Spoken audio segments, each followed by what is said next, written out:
오늘 하나님께서 우리에게 주신 말씀은 마태복음 5장 7절 말씀입니다. 마태복음 5장 7절 말씀입니다. 우리 함께 읽겠습니다.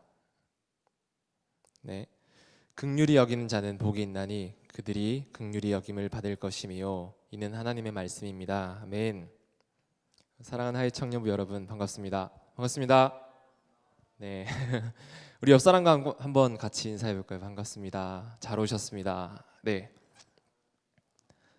우리 저희 지난 설교 때는 여러분들을 온라인 영상으로만 봐서 제가 좀 아쉬웠는데 오늘 이렇게 한 공간에서 여러분과 함께 소통하면서 또 하나님 말씀을 전할 수 있어서 너무 떨리기도 하고 한편으로는 너무나 좋은데 저만 좋나요? 네, 감사합니다. 네, 오늘 이 시간 우리 저의 부족한 입술을 통해서 전해진 하나님의 말씀이 여러분들의 삶의 능력이 되어 열매 맺어지기를 소망합니다. 우리가 4월부터 계속해서 예수님을 따르는 무리에게 예수님께서 말씀하신 최고의 복에 대한 말씀을 묵상하고 있는데 오늘 말씀은 그 8복 중에 5복, 다섯 번째로 말씀하신 긍휼히 여기는 자에 대해 우리가 함께 나누고자 합니다. 여러분은 여러분의 삶에서 긍휼히 여기는 그런 모습들, 긍휼한 모습들을 많이 보게 되시나요? 저는 긍휼한 모습들을 보기보다 긍휼하지 못한 모습들을 많이 보는 것 같아요. 제가 대학교 4학년 때 저는 디자인을 전공했는데 제가 한 교수님의 부탁을 받아서 교양 수업에 조교로 들어갔던 적이 있었습니다. 근데 그 수업에 조별 과제를 하는 시간이었어요. 근데 조별 과제 하기 전에 뭘 해야 되죠? 조를 짜야 되겠죠. 근데 이 조를 짜는 게 굉장히 힘들거든요. 여러분 대학생이신 분도 알겠고 또 대학교 나오신 분도 알겠지만 이 조별 과제에서 조를 짜는 것은 진짜 너무나 힘든 과제고 너무나 교수님들도 너무 힘들었던 것 같아요. 그래서 교수님이 그냥 너희들끼리 짜고 조교를 통해서 나한테 알려달라 그렇게 말씀하셨습니다. 그때부터 이 학생들의 엄청난 눈치 싸움이 시작됩니다. 그 문제는 그 중에 중국말만 할 수 있는 한국말을 전혀 못하는 중국인 유학생 한 명이 끼어 있었어요. 여러분 어떻게 됐을까요? 마지막 남은 중국 유학생, 그 유학생 서로 데려가기 싫어서 그 조장끼리 너희 데려가라고 가위바위보를 하고 있는 모습을 제가 봤습니다. 이 중국인 친구의 마음은 너무나 무너졌겠죠. 긍휼은 우리의 자연스러운 반응이 아닌 것 같아요. 우리의 자연스러운 반응은 고통을 회피하고 나의 안전을 먼저 생각하고 자신의 이익을 가장 먼저 생각하는 것입니다. 자신의 안락함을 포기하면서까지 고통 속으로 들어가는 사람은 우리는 사명감이 투철한 사람 혹은 오지랖 넓은 사람 아니면 평범하지 않은 사람으로 생각하곤 합니다. 예수님께서 활동하셨던 시대의 로마 또한 마찬가지였어요. 그 시대에는 힘과 무력 그리고 용맹을 추구하고 숭배하기까지 했지만 긍휼이나 자비 이런 말들은 당시 철학자들 대부분에게 영혼의 질병이고 또 경멸의 대상으로 여겨졌다고 합니다. 노예가 늙고 쓸모없어지면 버리고 병든 사람을 저주받은 사람으로 여겼으며 특히 유대인들은 죄인, 세리, 이방인들 그런 사람들과는 상종도 하지 않았고 겸상도 하지 않았어요. 예수님은 그 당시에도 그리고 지금도 우리의 자연스러운 반응이 아닌 그 흐름을 거스르는 말씀을 하시고 계십니다. 긍휼히 여기는 자는 복이 있다. 그리고 그런 사람은 하나님으로부터 긍휼히 여김을 받을 것이다 라고 말이죠. 여러분 긍휼이란 말을 많이 쓰시나요? 네, 많이 안 쓰시죠. 우리는 일상에서 긍휼이라는 말은 잘 쓰진 않는 것 같아요. 맨날 저의 다이어트가 실패할 거라고 말하는 우리 용무기한테 제가 용무가 너는 왜 긍휼함이 없니? 라는 말을 잘 안 쓸 것 같아요. 저도 대충 불쌍히 여기는 거 정도로만 알고 있었는데 이 말씀을 준비하면서 긍휼에 대해서 저도 자세하게 공부할 수 있었습니다. 여기서 쓰인 그 긍휼이라는 단어는 헬라어로 엘레모네스, 따라해볼까요? 엘레모네스. 네, 엘레모네스 즉 자비로운, 인자한, 사랑스러운과 같은 뜻으로 불쌍하고 비참한 자에 대한 단순한 동정이 아니라 도움을 베푸는 감정이 실제적인 행위로 나타나는 것을 의미합니다. 다시 말해 예를 들어 송년 목사님께서 여기서 설교하시다가 내려가시다가 계단에서 넘어지셨어요. 근데 아이고 어떻게 저런 아프겠다. 그리고 이렇게만 보는 게 아니라 직접 가서 목사님을 일으켜드리고 목사님 괜찮으세요? 약도 발라드리고 목사님이 넘어지셔서 제 마음이 너무나 아픕니다.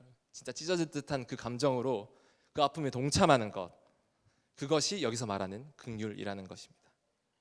저는 오늘 여러분과 이 긍휼이 여기는 마음, 왜 우리가 긍휼한 마음을 가져야 하는지, 어떻게 해야 하는 것인지, 그리고 그 긍휼한 마음이 받는 복은 어떤 것일지에 대해서 함께 나눠보고자 합니다. 왜 우리는 긍휼히 여기는 자가 되어야 할까요? 우리 한번 같이 읽어볼까요? 우리가 시작. 우리가 하나님의 긍휼함을 입었기 때문입니다. 네, 우리 성경을 보다 보면 우리에게 참 좋은 소식이 있어요. 정말 좋은 소식인 것 같은데 뭘까요? 그건 바로 하나님이 긍휼의 하나님이시라는 겁니다. 구약시대 이스라엘 백성들의 이야기들을 우리 성경을 읽다 보면, 특히 출애굽기나 사사기를 읽다 보면 제 마음이 막 너무 불타오릅니다. 이렇게 어떻게 이렇게 배신을 밥 먹듯이 할 수 있지? 내가 하나님이면 진짜 다 갈아엎고 그냥 새로운 민족을 세웠을 것 같아요. 근데 하나님은 그 상황에서도 긍휼하시죠. 동시에 나의 모습을 돌아봤는데, 근데 이게 너무나 감사한 거예요. 하나님이 긍휼의 하나님이시라는 게 너무나 감사하고 참 다행이다라고 생각했습니다. 저도 이스라엘 백성 못지않게 하나님을 배반하고 배신하고 하나님을 욕되게 하는 그런 행동과 말들을 수없이 해왔더라고요. 하나님은 긍휼의 그리고 자비의 하나님이십니다. 우리 출애굽기 34장 6절 말씀을 보이시나요? 네, 다 같이 한번 읽어보겠습니다. 시작. 여호와께서 그의 앞으로 지나시며 선포하시되 여호와라 여호와라 자비롭고 은혜롭고 노하기를 더디하고 인자와 진실이 많은 하나님이라. 긍휼에 해당하는 구약시대의 히브리어 단어는 라카밈이라고 합니다. 이것은 하나님의 자궁을 일컫는 말이라고 합니다. 자궁은 엄마가 태아를 품는 곳이죠. 태아를 향한 한없는 사랑과 긍휼을 부어주는 그러한 공간인데, 이 단어를 통해 하나님의 긍휼함이 우리에게 얼마나 깊고 강력한 사랑인지, 그런 힘인지 한번 생각해 볼 수 있는 것 같아요. 신약에 나타난 예수님의 긍휼 또한 우리가 생각하는 것보다 좀 더 깊은 차원의 긍휼함으로 묘사되어 있습니다. 제가 마가복음 6장 34절 읽어보겠습니다. 예수께서 나오사 큰 무리를 보시고 그 목자 없는 양 같음을 인하여 불쌍히 여기사 이에 여러 가지로 가르치시더라. 마태복음 20장 34절에는 예수께서 민망히 여기사 저희 눈을 만지시니 곧 보게 되어 저희가 예수를 쫓으니라. 우리는 이 부분 말고도 여러 부분에서, 성경의 많은 부분에서 예수님의 병고침 사역을 보게 됩니다. 예수님의 긍휼함을 나타내는 단어, 앞서 읽었던 구절에 불쌍히 여기사, 민망히 여기사로 쓰인 단어가 스플랑크니 조마이라는 단어입니다. 좀 어렵죠? 스플랑크니 조마이. 네, 스플랑크니 조마이라는 단어인데, 여기서 스플랑크나라는 말의 뜻은 몸의 내장, 즉 뱃속을 뜻하는데, 창자가 끊어질 듯한, 내장이 뒤틀리는, 내장이 흔들리는 그런 뜻으로 해석된다고 해요. 예수님이 느끼신 긍휼은 우리가 생각하는 그런 피상적인, 그런 스쳐 지나가는 그런 동정이나 슬픔 따위가 아닙니다. 그거보다 더 깊은 차원의 감정이라는 것입니다. 예수님은 눈먼 자들, 중풍병자들, 그리고 아픈 우리들을 보시며 내면 깊은 곳에서부터 떠셨고 그들의 고통을 함께 겪으시며 완벽한 감성으로 모든 고통을 감지하셨습니다. 그리고 지금 우리의 이 시간에도, 우리의 고통 중에도 하나님은 함께하고 계십니다. 근데 이미 예수님은 성육신, 즉 완벽한 인간의 몸으로 이 땅 가운데 내려오심 그 자체로 그분의 긍휼함을 우리에게 보여주고 계세요. 고린도후서 8장 9절 같이 한번 읽어보겠습니다. 시작. 우리 주 예수 그리스도의 은혜를 너희가 알거니와 부요하신 이로써 너희를 위하여 가난하게 되심은 그의 가난함으로 말미암아 너희를 부요하게 하려 하심이라. 빌립보서 2장 6절에서 8절도 같이 읽어보겠습니다. 시작. 그는 근본 하나님의 본체시나 하나님과 동등됨을 취할 것으로 여기지 아니하시고 오히려 자기를 비워 종의 형체를 가지사 사람들과 같이 되셨고 사람의 모양으로 나타나사 자기를 낮추시고 죽기까지 복종하셨으니 곧 십자가에 죽으심이라. 아멘. 예수님은 높은 곳에서 내려오셔서 우리를 종의 신분에서 끌어올리신 것이 아니에요. 그것이 아니라 오히려 예수님은 우리와 함께 종이 되셨습니다. 우리를 지배하는 권력과 영향력 아래 우리와 함께 계셨고 작고 미천한 자들, 죄가 많은 자들과 함께 하셨고 그들의 슬픔, 고통, 죄를 짊어지심으로 우리를 향한 긍휼, 그 긍휼함을 나타내셨습니다. 하나님의 사랑을 알고 있음에도 다른 것에 막 목말라하고 다른 것을 더욱 사랑하고 돈과 권력, 인정, 다른 많은 것들을 목말라하고 있는 우리들, 죄인으로 살아갈 수밖에 없는 우리를 그냥 내버려 두시지 않으셨습니다. 우리 죄를 짊어지신 예수 그리스도를 통해서 다시 하나님과 교제하게 하시고 소통하게 하시는 그 깊고 한없는 긍휼함, 우리는 오늘도 그 긍휼함을, 예수 그리스도의 긍휼함을 입고 살아가고 있습니다. 우리는 그러한 긍휼함을 입었기 때문에, 그 사랑을 입었기 때문에 우리 또한 우리의 이웃을 향해서, 우리의 주위의 사람들을 향해서 긍휼함을 가지고 살아야 합니다. 그렇다면 어떻게 하는 것이 과연 긍휼히 여기는 것일까? 한번 같이 읽어보겠습니다. 같이 시작. 같이 느끼고 이해하며 동참하는 것입니다. 긍휼, 영어로 뭘까요? compassion이라는 단어인데, 이 단어는 함께, come이라는 말과 고통을 겪다, 파티라는 말이 결합해서 만들어진 단어입니다. 즉 상대방이 아파할 때 그와 함께 그 슬픔과 그 아픔에 동참하는 것입니다. 제가 정말 존경하고 좋아하는 목사님이 계셨어요.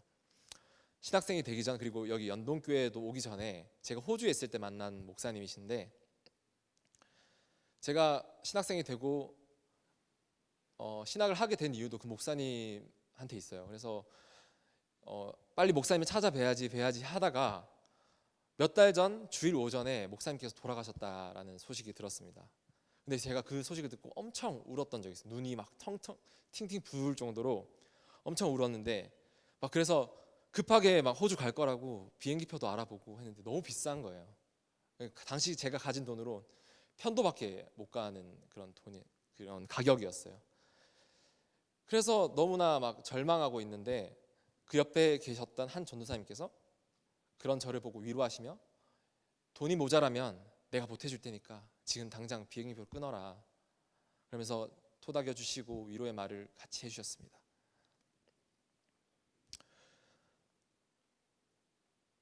근데 그게 정말 저에게 얼마나 위로가 됐는지 모르겠어요. 코로나 때문에 실제 가지는 못했어요. 근데 제가 알거든요. 그분이 뭐 경제적으로 넉넉한 편도 아니고 나의 상황을 다 알지는 못하셨어요. 다 알지는 못하셨지만 그 힘든 상황에 공감해 주시고 같이 그 슬픔에 동참해 주시려고 했던 것, 그러한 긍휼한 마음이 슬픔을 당한 당사자에게는 정말 큰 위로가 된다라는 것을 느꼈습니다. 이처럼 긍휼한 마음은 상대의 처지를 이해하고 같이 느끼는 것, 그리고 동참하는 것입니다. 누가복음 10장에 선한 사마리아 사람의 이야기가 나오는데, 한 사람이 여리고로 가는 길에 도둑들에게 붙들려 매를 맞고 가진 것을 다 빼앗깁니다. 그리고 죽어가는데, 그 죽어가는 사람의 옆으로 제사장과 레위 사람이 차례대로 지나갑니다. 근데 그 사람의 불행과는 전혀 상관없는 그 처참한 상태를 보기만 하고 그냥 피해서 지나가요. 이렇게 뭐 바쁜 일이 있었을 수도 있겠지만, 그러나 거길 지나가던 사마리아 한 사람은 불쌍히 여기는 마음이 있었어요.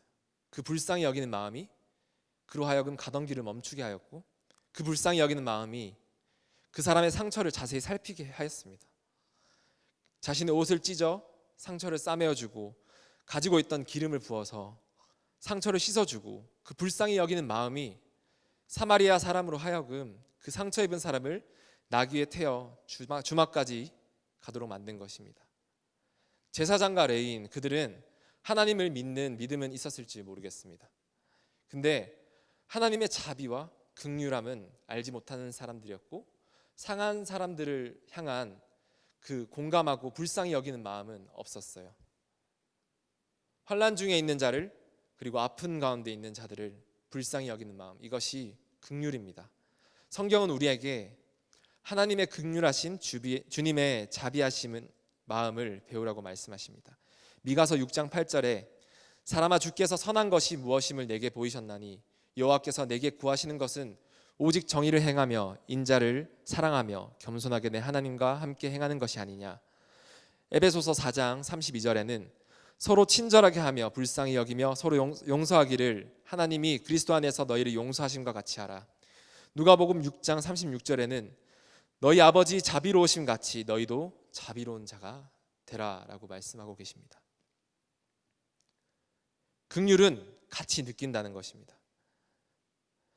남이 배고플 때 내가 배고픈 것처럼 느끼는 것, 남이 아플 때 내가 아픈 것처럼 느끼는 그 감정, 다른 사람이 어려운 일을 당했을 때 내가 당하는 것 같이 함께 힘들어하는 마음입니다. 그리고 긍휼은 이해하는 마음입니다. 누군가 잘못을 저질렀거나 나를 화나게 하는 그런 일이 생겼을 때 무작정 미워하고 그냥 그 사람과의 관계를 끊고 그 환경과의 관계를 끊는 것이 아니라 하나님이 우리에게 보이신 이해와 사랑으로 그 사람을 이해하고 사랑하려고 노력하는 것, 그것이 하나님이 원하시는 긍휼의 마음입니다. 또 긍휼은 동참하는 것입니다. 높은 곳에서 나의 안락함을 누리며 남을 동정하고 도와주는 것에 그치는 것이 아닌, 이 땅에서 예수님이 우리와 함께 하셨던 것처럼 아픔에 동참하여 같이 아파하고 눈물 흘리고 또 함께 회복의 기쁨을 누리는 것, 그것이 오늘 우리에게 말씀하시는 긍휼이 여기는 자로 살아가는 길인 것 같습니다. 긍휼한 마음이 받는 복은 그러면 무엇일까요?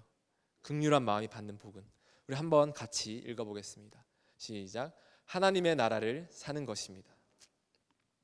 예수님은 긍휼히 여기는 자는 복이 있나니 긍휼히 여김을 받을 것이다 라고 말씀하고 계십니다. 우리 좀 긴데 마태복음 25장 34절에서 40절까지 말씀을 같이 한번 읽어보도록 하겠습니다. 시작. 모든 민족을 그 앞에 모으고 각각 구분하기를 목자가 양과 염소를 구분하는 것 같이 하여 양은 그 오른편에 염소는 왼편에 두리라.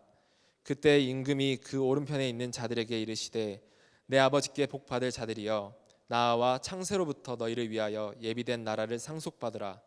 내가 줄일 때에 너희가 먹을 것을 주었고 목마를 때에 마시게 하였고 나그네 되었을 때에 영접하였고 헐벗을 때에 옷을 입혔고 병들었을 때에 돌보았고 옥에 갇혔을 때에 와서 보았느니라. 이에 의인들이 대답하여 이르되 주여 우리가 어느 때에 주께서 줄이신 것을 보고 음식을 대접하였으며 목마르신 것을 보고 마시게 하였나이까. 어느 때에 나그네 되신 것을 보고 영접하였으며 헐벗으신 것을 보고 옷 입혔나이까. 어느 때에 병드신 것이나 옥에 갇히신 것을 보고 가서 배웠나이까 하리니 임금이 대답하여 이르시되 내가 진실로 너에게 이르노니 너희가 여기 내 형제 중에 지극히 작은 자 하나에게 한 것이 곧 내게 한 것이라 하시고. 아멘. 우리가 예수님의 긍휼을 닮아 살아가다 보면 하나님께서 사람을 통해 일하시는 긍휼함도 얻을 것입니다. 그리고 또 우리가 주님 앞에 섰을 때 하나님은 우리에게 말씀하실 거예요. 내 아버지께 복받을 자들이여 나와 창세로부터 너희를 위하여 예비된 나라를 상속받으라. 내가 줄일 때에 너희가 먹을 것을 주었고 목마를 때 마시게 하였고 나그네 되었을 때 영접하였고 벗었을 때에 옷을 입혔고 병들었을 때에 돌아보았고 옥에 갇혔을 때에 와서 보았느니라. 주여, 주님, 우리가 언제 그런 일을 했습니까? 너희가 여기 내 형제 중에 지극히 작은 자 하나에게 한 것이 곧 내게 한 것이니라. 하나님은 아픈 자와 고통받는 자와 병든 자와 함께하는 자들, 마음에 긍휼함이 있는 자들에게 하나님의 나라를 상속케 하여 영원한 축복을 주신다고 약속하셨습니다. 우리 사랑하는 하이 청년부 여러분, 여러분은 오늘 긍휼한 마음을 가지고 계십니까? 자기 자신을 너무 사랑하고 내 것부터 챙기며 나의 행복을 가장 중요하게 여기는 것이 너무나도 당연해진 오늘, 우리가 사는 이 세상에서 아파하는 사람, 고통 중에 있는 사람, 내가 불편한 사람, 미워하는 사람, 아무런 관계가 없다고 하는, 그렇게 생각하는 사람들에게 다가가서 그 사람들을 이해하며 그 감정과 고통을 함께하는 것이 너무나 어렵고 힘든 일임을 저희는 너무나 잘 알고 있습니다. 하지만 우리는 지금 우리가 받은 긍휼의 사랑을 기억했으면 좋겠습니다. 내가 너무 지칠 때, 힘들 때, 내 마음이 무너져 내릴 때, 아플 때, 살고 싶지 않을 때 하나님은 우리의 마음에, 우리의 감정에, 우리의 아픔에 같이 아파하시고 눈물을 흘리시며 우리를 위로하시고 너를 사랑한다라고 말씀하고 계십니다. 그렇기에 우리 하나님께 우리가 같이 구했으면 좋겠습니다. 하나님, 저는 주님의 긍휼을, 주님의 사랑을 조금도 쫓아가기가 힘듭니다. 내 마음이 너무나 작습니다.